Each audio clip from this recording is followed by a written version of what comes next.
একটা ছবি দেখাই আপনাদের, দেখুন এটা জলঙ্গি খয়রামারি স্কুল চত্বর, সেখানে পড়ুয়ারা এইভাবে দৌড়ে বেরোচ্ছে। এত পড়ুয়া বাইরে, এই পরিস্থিতি কিভাবে, কেন? জলঙ্গির খয়রামারিতে স্কুল চত্বরে ধুন্ধুমার, পুলিশের গাড়ি ভাঙচুর করা হয়েছে। তার কারণ স্কুলে ভর্তির ফি বেশি নেওয়ার অভিযোগ।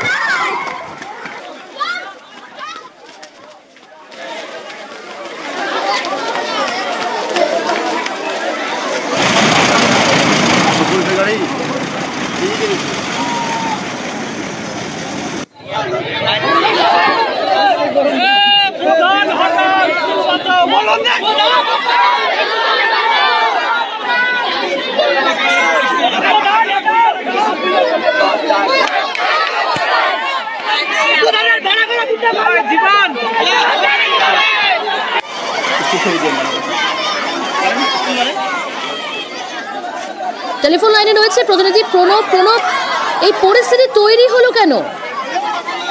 দেখো, আজকে তোমার স্কুলের যে বার্ষিক পরীক্ষার পরেই নতুন ক্লাসে ভর্তি হওয়ার জন্য তাদের স্কুল ফিস নেওয়া হচ্ছিল এই ইয়ারলি, কিন্তু সেই টাকা বর্ধিত নেওয়া হচ্ছিল 240 টাকা করে নেওয়ার কথা থাকলেও তা কিন্তু অনেকটাই বেশি নেওয়া হচ্ছিল। এরপরেই কিন্তু ছাত্রছাত্রীরা বিক্ষোভে ফেটে পড়েন এবং বিক্ষোভ চলাকালীন তখন ওই খয়রামারি পঞ্চায়েতের যে প্রধান রয়েছে তারই দাদা হচ্ছে এই স্কুলের ম্যানেজিং কমিটির সেক্রেটারি, এবং তারই নেতৃত্বে বেশ কিছু ছেলে এসে ছাত্রছাত্রীদেরকে হেনস্থা করা হয় এবং মারধর করা হয় বলে কিন্তু অভিযোগ। তারপরে কিন্তু আরো ক্ষোভে ফেটে পড়ে এবং তারা রীতিমতো ভাবে পুলিশের গাড়ি ভাঙচুর করে, স্কুলের রাজ্য সড়ক অবরোধ করে বিক্ষোভ করে, আগুন জ্বেলে এবং এলাকায় যথেষ্টভাবে উত্তেজনা ছড়িয়ে পড়ে। তারপর বিশাল পুলিশ বাহিনী গিয়ে এবং এলাকার যে সমস্ত নেতৃত্বরা গিয়ে মাস্টারমশাইদের থেকে ছাত্রদেরকে শান্ত করে এবং বর্ধিত ফি কমানোর ব্যাপারে প্রতিশ্রুতি দেওয়ার পর অবশেষে কিন্তু পরিস্থিতি নিয়ন্ত্রণে আসে।